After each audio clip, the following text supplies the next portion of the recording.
I had been the crown princess for 3 years, yet never once conceived a child. A minister submitted a memorial, claiming that the Eastern Palace, having no heir, would shake the foundation of the empire. He requested permission for the crown prince to take concubines. His Majesty and Her Majesty readily agreed, and then they sent 10 beautiful men. To me, I nearly lost my mind. Why are you giving them to me? Send them to the crown prince. Chapter 1. I had been the crown princess for 3 years, and still had not conceived a child. A minister finally submitted a memorial warning that the Eastern Palace's lack of an heir threatened the stability of the realm. He requested that the crown prince be granted concubines. Emperor John and Empress John agreed immediately, and then they sent 10 beautiful men. To me, I nearly fainted. Why are you giving them to me? Give them to the crown prince. When Adrian Jang saw the 10 handsome men standing neatly in a row, his expression turned almost murderous. What madness have father and mother come up with this time? With a dark glare, he stormed out of the Eastern Palace to confront the imperial couple. Left alone, I stared at the 10 men. Migraine incoming. Afraid I had misunderstood the Empress's intentions, I cleared my thrinacoliate and asked cautiously, "His Majesty and Her Majesty sent you to the Eastern Palace, but whom did they tell you to serve?" The man at the front was tall, refined, almost too elegant for this world. He bowed with perfect composure. "Your Highness, we were commanded by the Emperor and Empress to reside in the Eastern Palace and assist Crown Princess Nicole Gu in producing heirs." "Excuse me? You clearly know I'm the Crown Princess. Then why are you talking like I'm the one who needs help producing heirs? Help the Crown Prince with his waist? Is that it?" I rubbed my forehead, only to realize the man looked oddly familiar. "Have we met before?" I asked. He smiled politely and bowed again. "Your Highness, I ranked in the palace examinations this year. By His Majesty's favor, I was appointed the 3rd-rank scholar, Julian Tao." Right. Now that he mentioned it, I had seen him at a palace banquet half a year ago. The Empress sat beside me then. When she caught me looking at him, she chuckled softly. "That is this year's 3rd-rank scholar. Fine character, exceptional talent." His Majesty took one look at him and chose him immediately. "Nicole, do you like what you see?" At the time, I brushed it off with an awkward laugh. Looking back now, her words were too meaningful. Could it be the Emperor and Empress were testing my loyalty to Adrian? Otherwise, how could anyone justify sending male concubines to the Crown Princess? If I failed the test and accidentally slept with one or two, wouldn't they accuse me of infidelity and strip me of my title? Terrifying. Absolutely terrifying. The more I thought about it, the more convinced I became. After instructing the steward to arrange rooms for the 10 men, I immediately ordered my carriage. This was no longer a situation a crown princess could handle. I needed my parents. The moment I stepped into the Gu Manor, I found my mother changing clothes. The instant she saw me, she burst into tears and threw herself at me. My poor child. The Emperor and Empress actually sent the Crown Prince 10 beauties? Do they think nothing of the Gu family's 800,000 cavalry? Don't worry, Nicole. Mother will march into the palace right now and demand justice. Behind her stood 5 or 6 maids in armor, all burning with righteous fury. I was speechless, but also deeply moved. My father, General Gu, commanded 800,000 elite soldiers and was the Emperor's sworn brother. My mother, a general's daughter, had fought beside him and was the Empress's closest friend, and I, pampered since birth, was their only child. Before my marriage, Mother had cried into my sleeves, swearing that if I did not like the Crown Prince, she would break the engagement, even if she had to fight her way into the palace. But Adrian Jang and I had grown up hand in hand, childhood sweethearts, so of course I agreed. "Mother," I pulled her sleeve gently, "they weren't for the Crown Prince." She froze. "What?" "His Majesty and Her Majesty did send 10 handsome men to the Eastern Palace, but they weren't for him. They weren't for me." Even saying it out loud felt absurd, but Mother only let out a long breath of relief. "Oh, that's all?" She loosened her collar, pulled out her hairpin, and collapsed into a chair. But after 2 sips of tea, she suddenly grabbed my hand again, her voice full of urgent sincerity. "Nicole, the Eastern Palace has no heir. This threatens the dynasty. For the sake of the royal bloodline, you must work twice as hard." I began wondering whether I was insane. or whether the world had simply gone mad without me. When I returned to the Eastern Palace, I ran into Adrian Jiang, who had just finished arguing with the imperial couple. He looked frustrated and exhausted. "Your Highness," I bowed instinctively. "Those 10 men, what should I do?" He shouldn't have heard that. The moment the words reached his ears, Adrian's expression darkened instantly. "Put them all in the back courtyard," he said, jaw tight. "All of them, in the Eastern Palace's back courtyard?" I repeated weakly. "Yes, all of them." He flicked his sleeves and strode away. I stood frozen. Did he want concubines of his own? Was my position unstable now? Feeling insecure, I bathed that night and applied rose-scented oil, his favorite. Whenever I used it, he always performed better. Tonight was no different. He entered the hall, saw me, and his tense expression softened instantly. "Nicole?" He removed his outer robe and walked toward me, step by step. I lowered my gaze shyly. The candlelight warmed the air between us. "Knock, knock, knock." We both froze. Adrian's voice snapped. "What is it?" From outside, Eunuch Song spoke calmly. "Your Highness, by order of His Majesty and Her Majesty, the Crown Princess is to draw a name plaque tonight."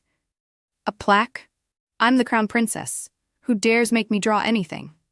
I looked at Adrian in panic. He looked furious, but stepped aside. "Why are you standing there?" he huffed. "Go draw your plaque." I stood there, stunned.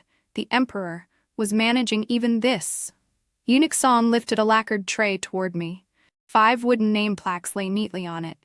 One said, "Crown Prince." The other 4 were names of men I had never met. "Only 5?" I asked slowly. "Didn't 10 arrive today?" Before the eunuch could answer, "How many do you want?" Adrian's voice cut through the air like a blade. I turned around to see him standing in the doorway, eyes narrowed in fury, and robes still half open from earlier, revealing skin and the faint outline of firm abs. Abs, yes, those abs. Any hesitation I had instantly evaporated, my faith unshakable. Without another thought, I flipped Adrian John's plaque. Out of the corner of my eye, I saw his expression shift, just a little, into something smug and secretly pleased. But Eunuch Song clearly didn't share that sentiment. "Your Highness," he said delicately, "perhaps you might reconsider? His Majesty instructed me to remind you that the newly selected 3rd-rank scholar, Julian Tao, is of excellent character, refined appearance, and in exceptionally good physical condition." Physical condition? He's a scholar. Why are you describing him like prime breeding livestock? I wanted to scream. How does it benefit you if I cheat on your son?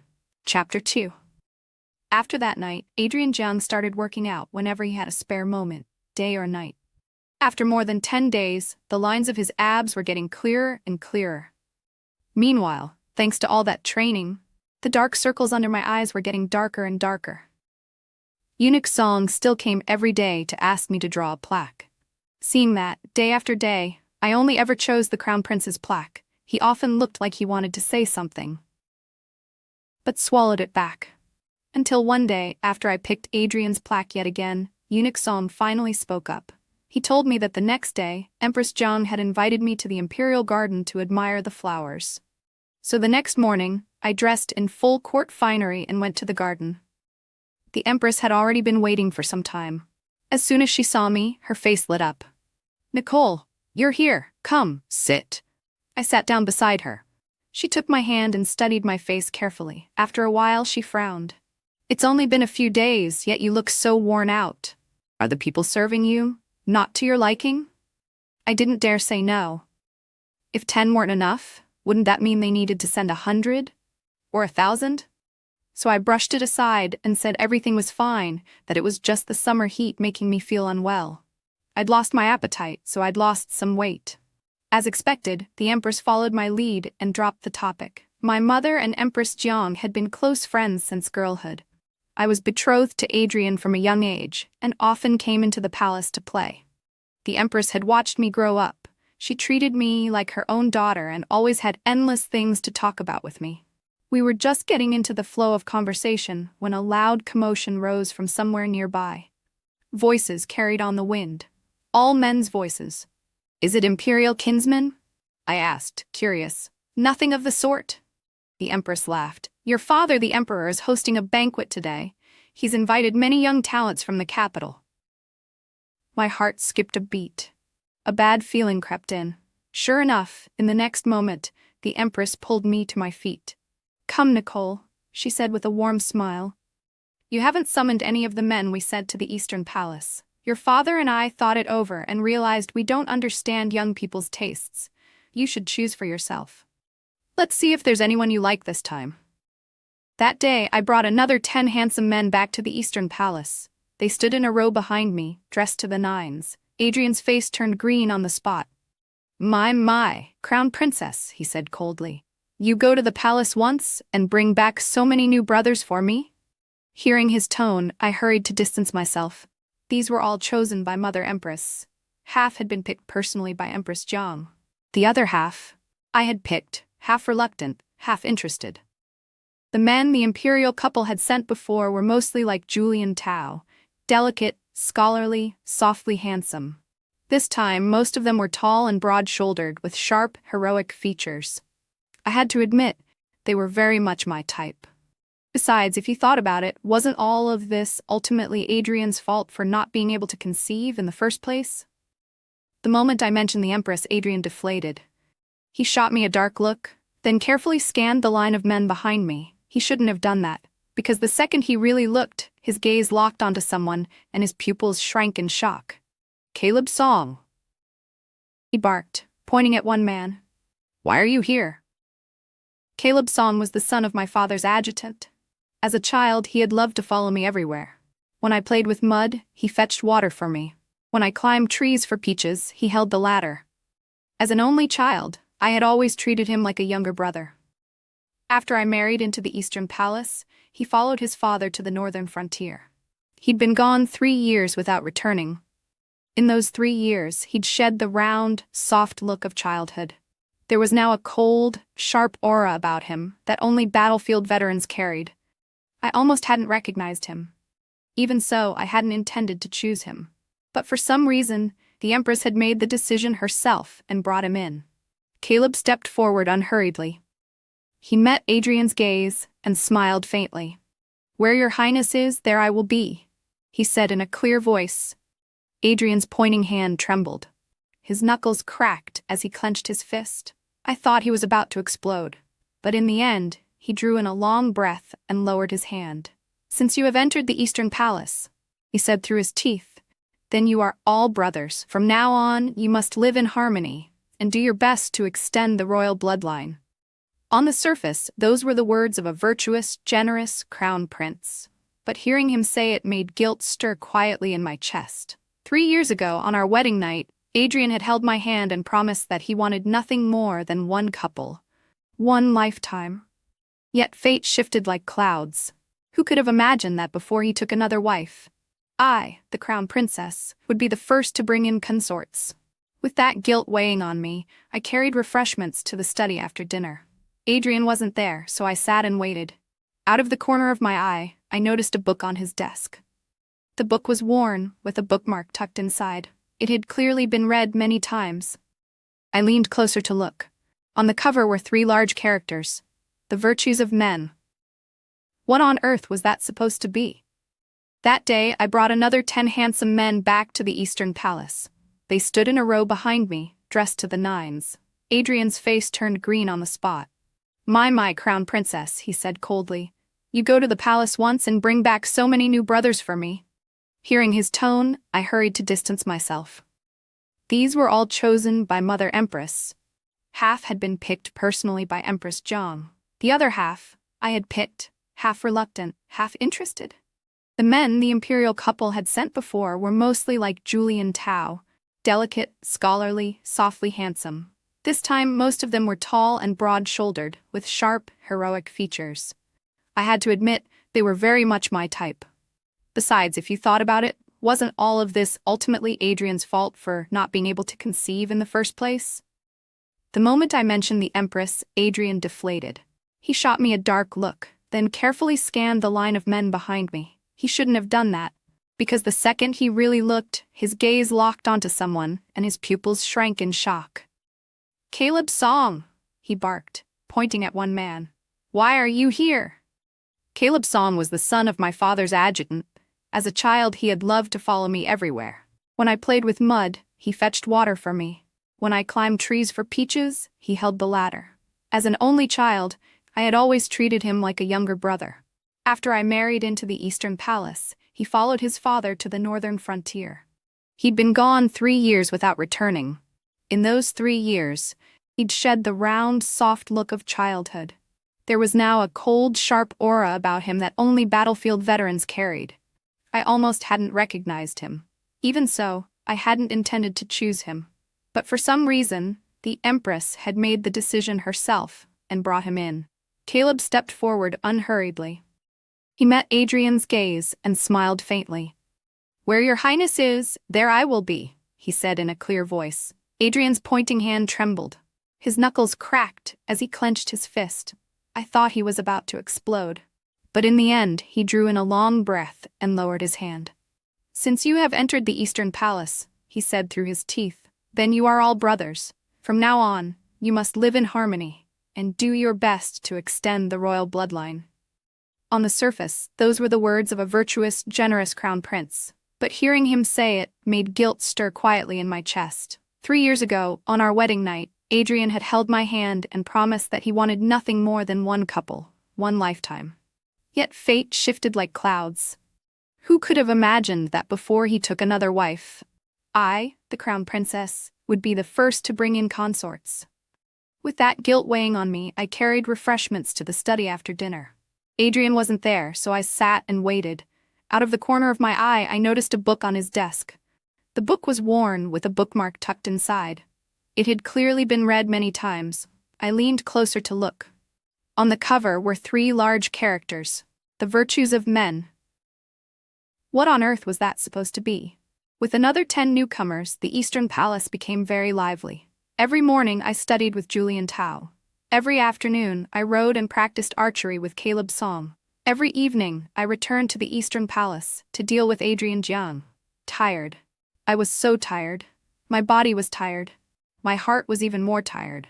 After more than a month of this strange yet strangely peaceful life, my father returned in triumph. The northern tribes had coveted Great Xia for over 100 years. Only in the last few decades, under the rule of the late Grand Empress Dowager, had our court become clean and efficient. The Nickel land was blessed with good harvests, and peace reigned across the realm. With my father, a military genius, leading the armies, our strength had grown and the tribes gradually quieted down. On this expedition, my father led our forces straight into the heart of their territory and stormed their capital. The northern emperor had been so terrified he surrendered at once and offered countless treasures in tribute. On top of that, my father brought back a northern prince. Supposedly, this prince had come to form a marriage alliance. A marriage alliance? I was puzzled. The royal line had always been thin. Aside from the emperor, only the crown prince had imperial blood. If my father had brought back a foreign prince, then no matter who you paired him with, the genders wouldn't match, right? "Silly child," Empress Zhang said with a smile, patting my hand. "Of course he's meant for you." I nearly jumped 3 feet in the air. "Mother, please don't joke with your daughter." My legs were shaking. How could I possibly enter a marriage alliance with a northern prince, and would the prince even agree? The daily nonsense in the Eastern Palace was one thing, but a marriage alliance between 2 nations was serious business. One misstep and there would be war. It was one thing to marry a princess to a prince, but to marry a prince to the crown princess consort. If the northern tribes took this as an insult, wouldn't they revolt again? My thoughts were galloping in circles. The Empress, however, only smiled more brightly. "Why wouldn't he agree?" She raised her chin proudly. "Great Xia is the superior kingdom. If we're willing to form an alliance, they should be grateful. Don't worry, Nicole. Just go see what he looks like. If he's handsome, you can accept him. If he's not, we'll send him back where he came from." The northern prince was staying at the Envoy Inn in the capital, where foreign envoys lodged. With the Empress's permission, I went to take a look at him. But once I reached the gates, I began to hesitate. What was I supposed to say? "I'm here to check your face. If you pass, we share a bridal chamber tonight. If you fail, go cool off somewhere else." How was that polite? While I was pacing in circles, a servant from the inn came out to greet me. "Excuse me, are you Miss Nicole Gu?" he asked, eyes shining. "Prince Pulas wishes to see you." He led me to a side chamber, his enthusiasm making the back of my neck prickle. I lifted my hand and knocked on the door. After hearing a response, I pushed it open. Inside stood a man with striking foreign features and clothes. His skin was dark, his beard thick, but his eyes were as clear and blue as sapphires, like pieces of sky. The moment he saw me, he bowed deeply. "Greetings, Your Highness, the Crown Princess."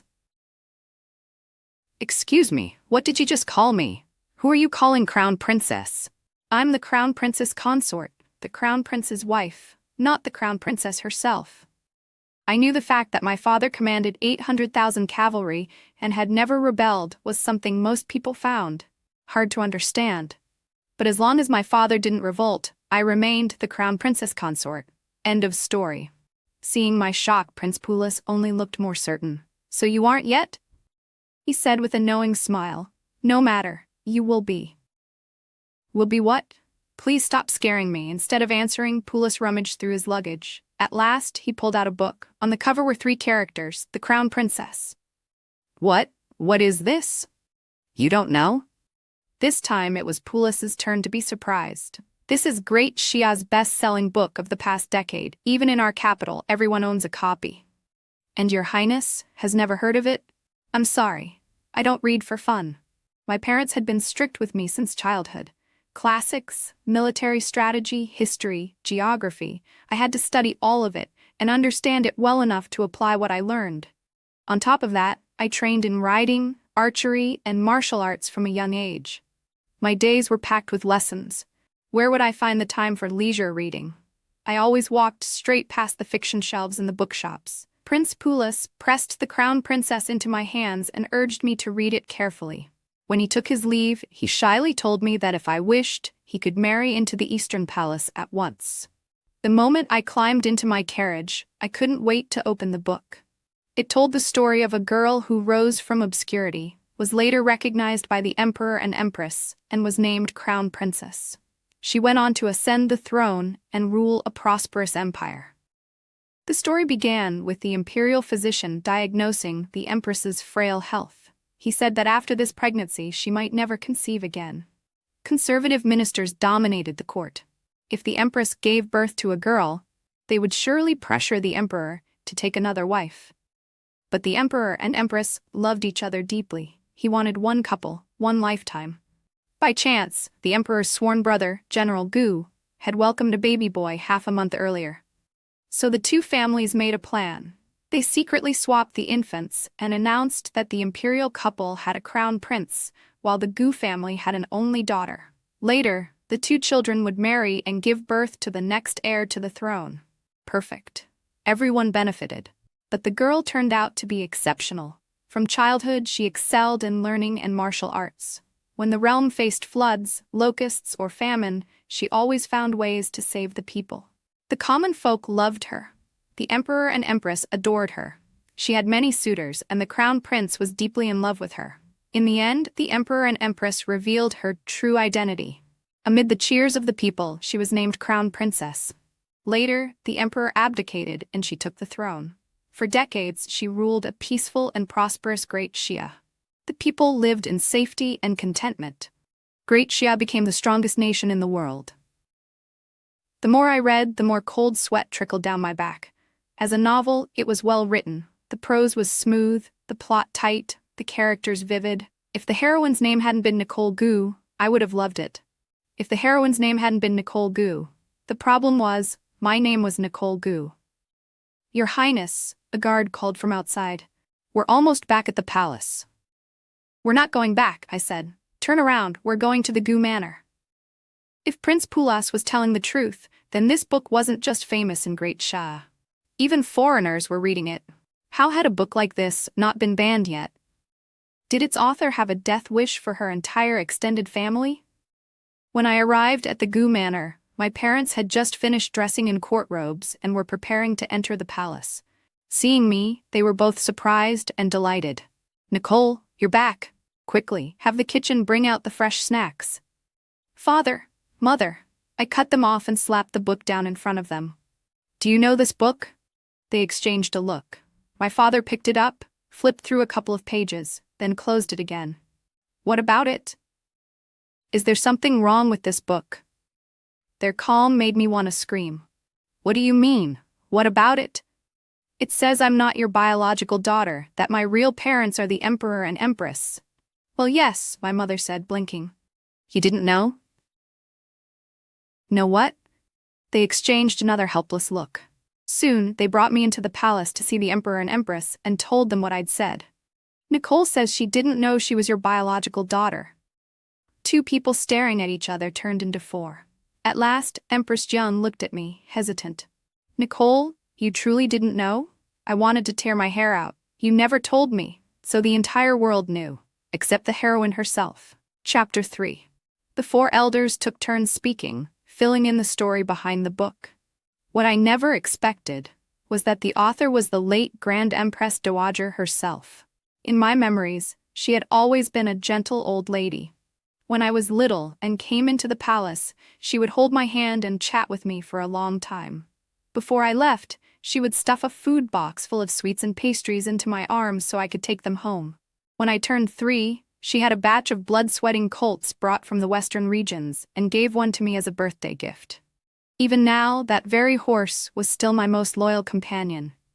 It had carried me across rivers and mountains all over Great Xia.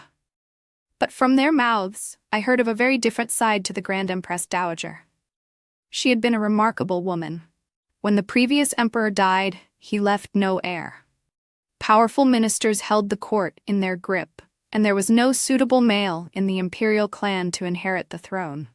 The Great Xia royal line was on the brink of extinction.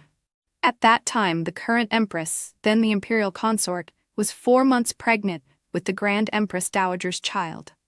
If she gave birth to a girl, Great Xia might fall, and mother and daughter would likely become caged birds used by the new regime to pacify the old officials. But if she bore a son, there would still be hope. So when she went into labor, the Grand Empress Dowager secretly asked a trusted minister to swap her newborn daughter with his newborn son. That false prince went on to inherit the throne. After that, she devoted herself to maneuvering through court politics. 15 years later, she finally had that powerful minister executed before the entire court. She had planned to reveal her daughter's true identity then. But conservative officials were still strong. If they pushed for a ruling empress, the court would again be thrown into turmoil. On top of that, her real daughter and the fake prince were already married and deeply in love, so she let the matter rest. Later, events unfolded just as the book described. The empress was injured during childbirth, and she and the emperor used the Gu family's son to replace their own daughter.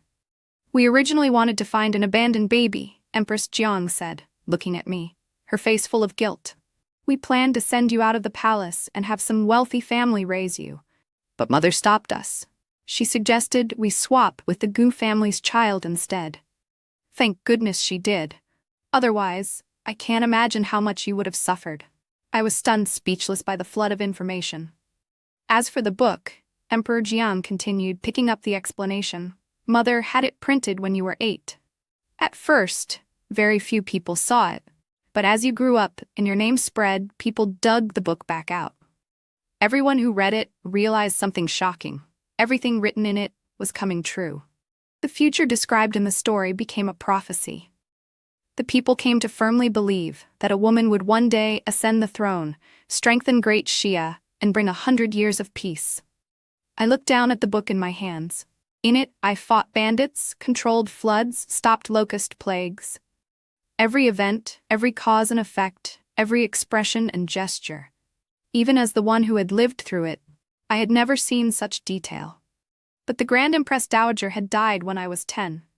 If she was the author, how could she have known all this? My thoughts spun wildly, but no matter how I tried, I couldn't find an answer. Then my gaze fell on one particular line. The book said that in half a year, the Emperor and Empress would reveal my true identity, and I would be named Crown Princess of Great Xia. When I returned to the Eastern Palace, I went straight to Adrian Jiang's study. The moment I stepped in, I saw him reading a book. As soon as he saw me, he panicked and shoved it to the bottom of a stack. But I had already seen the title on the cover. The Virtues of Men. Your Highness, have you been studying this every day since you were little? I asked, incredulous. Adrian cleared his throat. Well, it's not just that. I also learned music, chess, calligraphy, painting, he said, how to write poetry, do embroidery, manage a household, handle servants, and follow court etiquette. The air felt strangely still. Suddenly, it all clicked. No wonder other girls spent their days indoors, embroidering by the window, while I was outside throwing javelins. No wonder they were writing poems and painting landscapes, while I was in the military camp staring at sand tables and troop formations.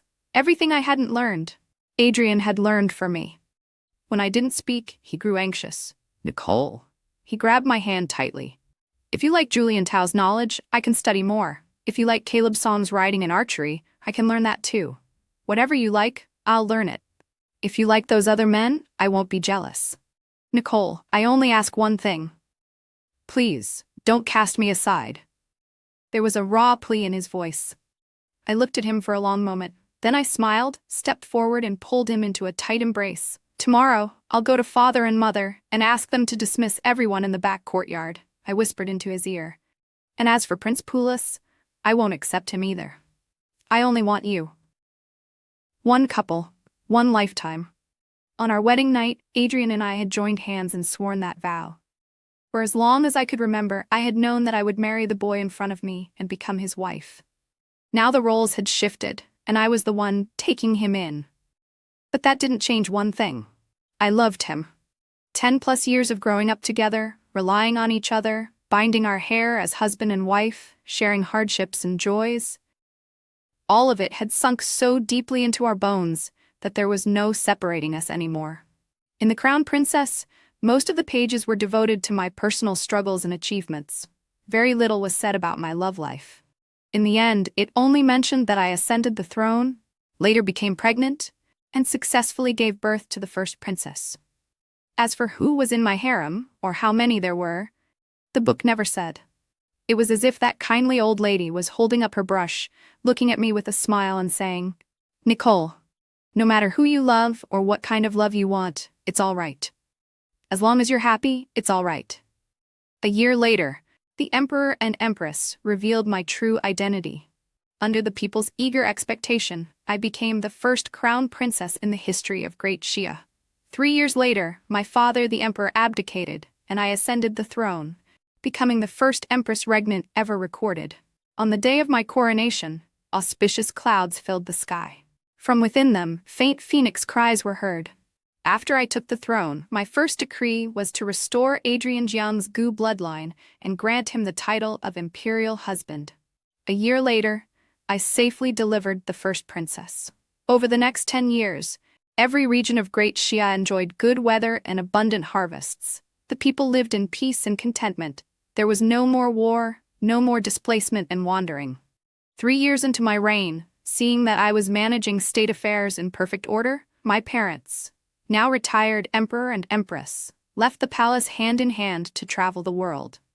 2 years after that, my Gu parents saw that the realm was stable and that the surrounding nations no longer dared challenge Great Xia's power. They handed command of the 800,000 cavalry to me, then followed the former Emperor and Empress into seclusion. The first princess babbled all day long, lively and demanding. Fortunately, my imperial husband raised her with great care, which left me enough energy to govern the realm. Thanks to his position as Grand Tutor and his outstanding achievements, Julian Tao entered the cabinet at a young age. At the borders, Caleb Song won victory after victory and inherited his father's command. In court, the two of them often clashed over policy. In private, they didn't get along very well either. But they had one thing in common. They both sent long, lingering glances in my direction whenever they thought I wasn't looking. Prince Poulos never did become my official consort, but he stayed in the capital. He said he wanted to study Great Xia's advanced civilization. Through him, I realized how miraculous our everyday things seemed in foreign eyes. The refined salt sold everywhere, the crystal-clear glass, the looms that replaced human labor. All of these wonders could be traced back to one person: my imperial grandmother, the late Grand Empress Dowager Huaichu Cheng. I ordered the Ministry of Rights to compile her inventions and recorded deeds into a volume, published under her real name. With such achievements, her name should have resounded through the ages. But because she was a woman, The official histories reduced her to a ruthless powermonger who monopolized the court. The world should never have been like this. A few years later, while I was handling memorials in the imperial study, I discovered a hidden compartment beneath the desk. My curiosity was piqued. After much effort, I pried it open. Inside, I found a diary. When I opened it, the very first line was a complaint. I've been stuck in this world for over 20 years, finally clawed my way up to Grand Empress Dowager, and now you tell me this is a novel. I'm not even the heroine, my granddaughter is. Why did I write such a miserable, angsty story back then? Now karma has come for my poor granddaughter. She's the tragic heroine. Why did my two foolish children swap babies with some random kid outside the palace? That wild brat has terrible genes. He's going to grow up into one of those toxic male leads. If you're going to swap, at least swap with the devoted second male lead. How could my precious granddaughter be made to suffer like that? Forget it. I'm rewriting this stupid book. This time, my precious granddaughter is becoming empress. The old fossils in the cabinet are truly hopeless. They should retire and go farm already. Nicole turned 1 today. During the birthday grab, she grabbed her father's imperial seal. Nicole is 3. I brought back a blood-sweating colt from the western regions just for her. They can grow up together. Nicole is 5. She came to pay respects today and actually called me Grandmother Empress. What a sweet little girl. That Zhao boy seems a bit flimsy. My precious granddaughter can't make do with just one man. She deserves a full 3 palaces and 6 courts. One with brains, one who fights wars, and a couple who can play music, paint, recite poetry. I'm going to arrange them all for Nicole. And throw in a foreign prince to spice things up, heh? Never mind. Nicole's marriage should be her own choice. As long as she doesn't repeat her original fate, that's enough. Still, should I just drag the original male lead into the palace early and have him castrated? That would solve a lot of problems. The Crown Princess is a bestseller. Even after transmigrating, I'm still a best-selling author.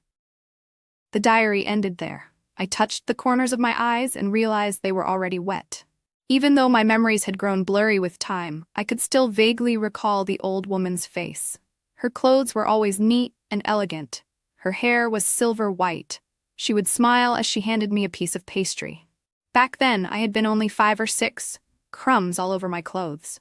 She never minded. She simply smiled and asked, "Nicole, what do you want to be when you grow up?" I swallowed the mouthful of cake with an effort, looked up at her, and answered loudly, "I want to study hard and become the pillar of the nation. I want our people to live in peace and happiness. I want our country to become the strongest in the world." In my memories, that kind old lady smiled and patted my head. "Nicole, you're wonderful," she said. "You must keep working hard, all the way to the end."